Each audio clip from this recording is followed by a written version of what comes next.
नमस्कार। आरंभ सीरीज के एपिसोड नंबर 4 में आपका स्वागत है, जहां पर आज हम बात करेंगे about why do traders lose money. So याद कीजिए आपका वो पहला ट्रेड, जब आप पहली बार ट्रेडिंग में आए थे। आपकी दिल की धड़कनें बढ़ी हुई थी, आपके हाथ में पसीना आ रहा था, आप देख रहे थे रेड और ग्रीन कैंडल्स को जाते हुए। कितने घबराए हुए थे आप। जैसा हम जानते हैं कि ट्रेडिंग में 98% लोग पैसा लूज करते हैं, मार्केट में पैसा गवाते हैं, और ओनली 2% ट्रेडर्स ही हैं जो कि प्रॉफिटेबल रहते हैं। ऐसी क्या हरकतें हैं जो ये 98% लोग करते हैं, उसके बारे में डिटेल में हम जानेंगे। तो अगर आप चाहते हैं, बहुत नॉलेज देने वाले हैं हम आपको, तो बने रहिएगा वीडियो के एंड तक। सोशल मीडिया जो है उसने ट्रेडिंग के बारे में बहुत हाई, बहुत मिथ बनाया। जैसा हम देखते होंगे कि luxurious bungalows, luxurious car, super bikes, Dubai में लोग हॉलिडे करते हुए, सुपर याच, और बहुत प्रोमिस करते हैं 30 डेज में पैसा डबल कीजिए।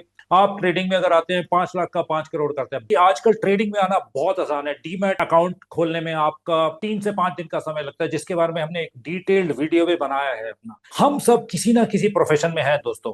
इस प्रोफेशन में आने के लिए हमें कितनी क्वालिफिकेशन लगती है, कितना एक्सपीरियंस लगता है, बट वहीं पर ट्रेडिंग में एंट्री बहुत आसान है। That is why so many people ending up losing money also.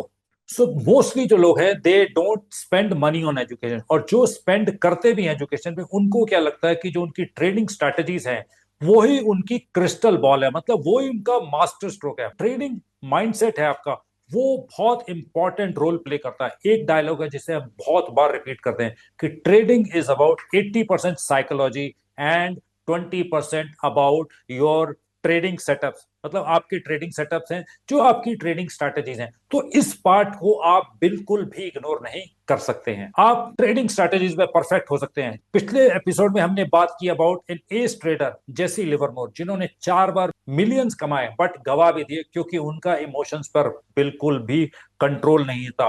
तो माइंडसेट जो है यहाँ पर दोस्तों, डिफरेंस है बिटवीन दैट 98% एंड 2%। हमारा जो एजुकेशन सिस्टम है उसने हमें सब कुछ पढ़ाया। हमें हिस्ट्री पढ़ाई, इंग्लिश पढ़ाई, लैंग्वेजेस पढ़ाई, मैथ्स के ट्रिग्नोमेट्री कैलकुलस भी पढ़ाया, बट उसने अगर हमें नहीं पढ़ाया अबाउट फाइनेंशियल लिटरेसी, मतलब रिस्क मैनेजमेंट क्या होता है, फाइनेंशियल मार्केट्स क्यों एग्जिस्ट करती है, उनका हिस्ट्री क्या है, कैसे बिहेव करती हैं, उसके लिए क्या साइकोलॉजी लगता है। तो क्या होता है कि हम बिल्कुल अनस्ट्रक्चर्ड वे में आते हैं और अनट्रेंड वे में आते हैं, सोचते हैं मार्केट्स बहुत इजी है, but with in 1 year, with in 1.5 years, depending upon, जिसके बारे में भी हमने डेटा डिस्कस किया था, कि लोग आते हैं और मार्केट में पैसा गवा कर जाते हैं। और मार्केट में लोग जो है बिल्कुल भी एजुकेशन पे स्पेंड नहीं करते हैं। एक मेरे फ्रेंड थे, उनके पास 1 लाख रुपीज का आईफोन था, बट हमने उनसे जब बात की वो मार्केट में आना चाहता है, हमने उससे कहा कि आप एजुकेशन पे स्पेंड नहीं करते, तो उन्होंने कहा यार इतना फ्री में मटेरियल अवेलेबल तो है। तो वो हॉलीडेज पे स्पेंड कर सकते हैं,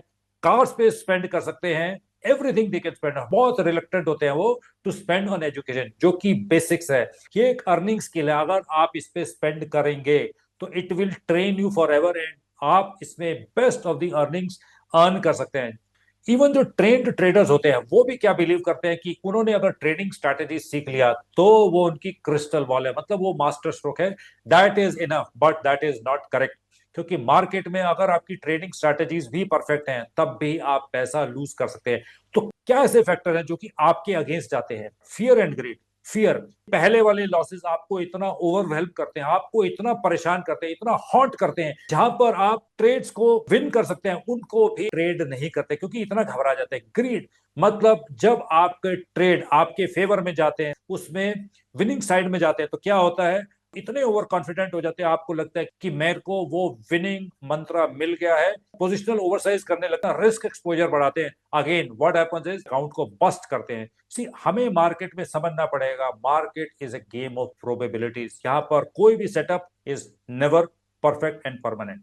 होप एंड रिग्रेट, होप कि मेरा जो लूजिंग ट्रेड है वो टर्न अराउंड होगा, वो कभी होता नहीं है दोस्तों। वहां पर हम अपना रिस्क बढ़ाते हैं, ट्रेड में हम प्रॉफिट कर रहे होते हैं तो हम क्या सोचते हैं, और बढ़ेगा, मेरी गट फील कहती है बढ़ेगा, बट वो कभी होता नहीं है। हम अपनी स्ट्रैटेजी से अगेन डिविएट करते हैं, विनिंग ट्रेड को हम कन्वर्ट कर लेते हैं लूजिंग ट्रेड में। योर ईगो, ट्रेडिंग में क्या होता है, नॉर्मल ट्रेडर्स क्या होता है, अपनी ईगो पे ले जाते हैं। मतलब अगर मेरा ट्रेड आप लूजिंग साइड में जा रहे हैं तो क्या करते हैं आप, मेरे साथ ऐसा कैसे हो सकता है, आप रिवेंज ट्रेडिंग करने लगते हैं। मतलब जब आपको स्क्रीन से हट जाना चाहिए था, आप एक और ट्रेड में एंटर करते हैं और लूजिंग साइड में जाते हैं। जब आपका ट्रेड आपकी फेवर में जाता है तो आप क्या करते हैं, पोजिशनल ओवरसाइज करते हैं। व्हाट हैपेंस इज, आपको जहां पर एक प्रॉफिट लेके एग्जिट होना चाहिए था, आप ओवर एक्सपोजर करते हैं, account again and up losing side और आप पैसा लूज करते हैं। प्रोबेबिलिटी, मार्केट जो है is all A game of probabilities. यहां पर कोई भी ट्रेडिंग सेटअप परमानेंट नहीं है दोस्तों। वाई एम आई टेलिंग, जो आपके मोस्ट एज ट्रेडर्स हैं वो भी 40 to 50% ट्रेड्स लूज किया करते हैं। बहुत इंपॉर्टेंट स्टेटमेंट मैं कह रहा हूं, इसके बावजूद वो अपने बहुत हैंडसम प्रॉफिट्स अर्न करते हैं इन देयर अकाउंटिंग ईयर। सो हमें ये मानना है कि आप जो है परमानेंटली विन नहीं करेंगे इधर। एक परमानेंट सेटअप, आपकी जो स्ट्रेटेजी है वो हमेशा आपको एक साइड पे रिजल्ट कभी भी नहीं देगी। Again trading is a game of probability. ये मत मानिए कि आप यहाँ पर जीतने के लिए आएंगे, यहाँ पर आपकी बेस्ट प्रोबेबिलिटी टू विन, अगर आपकी स्ट्रेटेजीज क्लियर है, अगर आप साइकोलॉजिकली ट्रेन है, तो आप 40 to 50% ट्रेड्स लूज करेंगे। अगर आप इस रिस्क को एक्सेप्ट नहीं कर सकते हैं तो you should not come into trading. बहुत बड़ी स्टेटमेंट दे रहा हूं मैं, कन्विक्शन वर्सेस होप। जो ट्रेंड ट्रेडर्स होते हैं उनकी स्ट्रैटेजीज क्लियर होती हैं, उनके ट्रेडिंग सेटअप्स क्लियर होते हैं, वो कन्विक्शन के साथ आते हैं। बट जो अनट्रेंड ट्रेडर्स होते हैं वो क्या करते हैं, वो होप में आते हैं कि मेरा ट्रेड रिवर्स करेगा, मेरे प्रॉफिट्स बढ़ेंगे, बट क्या होता है, they end up losing money big time. Hope traders जो होते हैं वो ब्लेम करते हैं मार्केट को, और जो कन्विक्शन ट्रेडर्स होते हैं वो क्या करते हैं, फिक्स करते हैं अपनी स्ट्रैटेजीज। वॉरेन बफेट ने एक बार कहा था कि आपको रिस्क तब लगता है जब आपको पता ही नहीं होता आप क्या कर रहे हैं। एंड अनफॉर्चुनेटली ट्रेडिंग में 95% प्लस लोग ऐसे ही आते हैं। That is why they end up on the losing side big time. So कौन से ऐसे स्पेसिफिक बिहेवियर हैं जो कि ट्रेडिंग अकाउंट्स को बस्ट करते हैं बिग टाइम? ये तो अभी तक बात की हमने साइकोलॉजिकल बिहेवियर। रिस्क मैनेजमेंट बहुत इंपॉर्टेंट पॉइंट है। जो एस ट्रेडर्स हैं वो कभी भी 1 to 2% से ज्यादा रिस्क नहीं लेते हैं पर ट्रेड, बट नॉवल ट्रेडर्स जो है यहां पर भी 10 to 20% का एक्सपोजर लेते हैं पर trade, hence ending up on the losing side। Revenge trading, जब normal trader trend losing side पे जाता है तो वो चार्ज अप हो जाते हैं कि मेरे साथ ऐसे कैसे हो सकता है। तो क्या करते हैं, जब उनको वहां पे स्क्रीन से हट जाना चाहिए था वो एक और ट्रेड में एंटर करते हैं, then end up losing money again. Positional oversizing, normal traders को क्या लगता है, जब ट्रेड्स उनके फेवर में जाने लगते हैं वो ओवरसाइज करने लगते हैं अपने ट्रेड्स को, मतलब और एक्सपोजर्स लेने लगते हैं। बट जैसा हम जानते हैं कि market is a game of probability, same setup same strategy will not give you same results all the time. तो क्या होता है, they end up on the losing side. Again normal traders का बिल्कुल कोई भी ट्रेडिंग प्लान नहीं होता, अनप्रिपेयर्ड तरीके से आते हैं क्योंकि वो किसी को देख कर आए होते हैं। तो क्या करते हैं, मतलब उनकी एंट्री क्लियर नहीं होती है, उन्होंने एग्जिट कब लेना वो क्लियर नहीं होता है, उनका जो है प्रॉफिट्स लेके बुकिंग लेना कब क्लियर होता है। तो that is why they end up again on the wrong side. Journaling gap, जैसे हम अपने प्रॉफिट्स और लॉसेस को रिकॉर्ड करते हैं वैसे हमें अपने इमोशंस को भी रिकॉर्ड करना चाहिए। मतलब जब हमने कोई ट्रेड विन किया तो हमारे क्या इमोशन थे, जब हमने कोई ट्रेड लूजिंग साइड में तब हमारे क्या इमोशन थे, अगर हमने रिवेंज ट्रेडिंग किया तो उस टाइम पे हमारा क्या इमोशनल स्टेटस था, जब हमने कोई पोजिशनल ओवरसाइजिंग किया तब हमारा क्या इमोशनल ट्रेडिंग था, अगर कभी हमने स्टॉप लॉस को एक्सटेंड किया तो उस टाइम पे हमने ऐसा क्यों किया। अगर हम एक सक्सेसफुल ट्रेडर ने हमसे कहा था मैं ट्रेडिंग करता हूं to make money not to make it right, जबकि नॉर्मल ट्रेडर्स क्या करते हैं, वो ट्रेड करते हैं to make it right rather than to make money. मतलब वो मार्केट को टाइम करने की कोशिश करते हैं rather then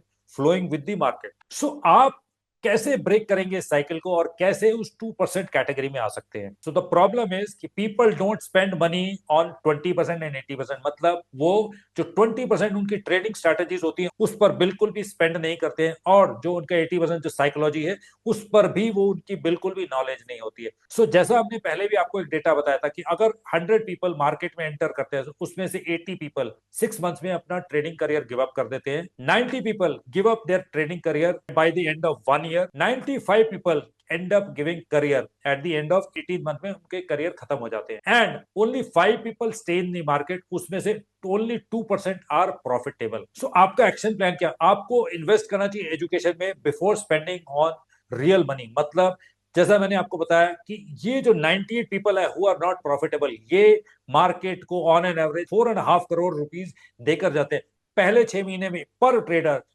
almost 1.25 lakhs at the end of 1 year. 4.25 lakh to 4.5 lakh rupees पर ट्रेडर देकर जाते हैं।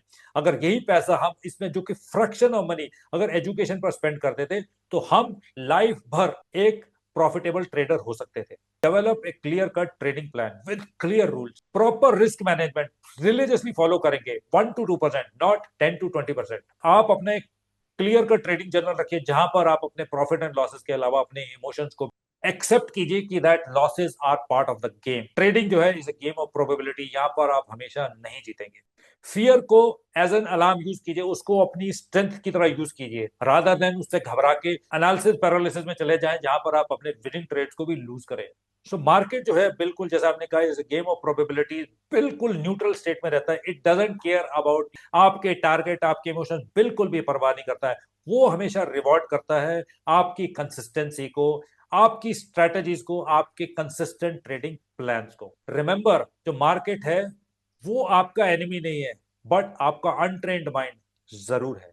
ध्यान रखिएगा इस बात को। तो आज का वीडियो यहीं तक। अब हम आपको कुछ होमवर्क देंगे हमेशा की तरह। आप हमें बताइएगा आपका बिगेस्ट इमोशनल चैलेंज क्या है during trading. On a scale of 1 to 10 आप अपने रिस्क मैनेजमेंट डिसिप्लिन को कितना स्कोर देते हैं, जहां पर 1 जो है मिनिमम स्कोर है और 10 आपका मैक्सिमम स्कोर है। क्वेश्चन नंबर 3, आपने क्या कभी रिवेंज ट्रेडिंग किया है? अगर किया तो उसके क्या कारण थे, जरूर बताइएगा। Be honest about it. हम टीएसटीए में बहुत मेहनत से ये एजुकेशनल इंफॉर्मेशनल वीडियोस बनाते हैं। जैसा आप जानते हैं सोनी मैम के डेली मार्केट अपडेट्स आते हैं after the market hour in on Instagram and YouTube पर। अगर आप चाहते हैं ये कंटेंट रेगुलरली आपके पास आए तो जरूर हमारे चैनल को लाइक शेयर एंड सब्सक्राइब कीजिएगा। अगले एपिसोड से हम स्टार्ट करेंगे on the technical aspects of trading, जहां पर हम बात करेंगे अबाउट डिफरेंट टाइम फ्रेम्स जो कि एग्जिस्ट करते हैं ट्रेडिंग में। आपके समय के लिए बहुत बहुत धन्यवाद। आप अपना ख्याल रखिए।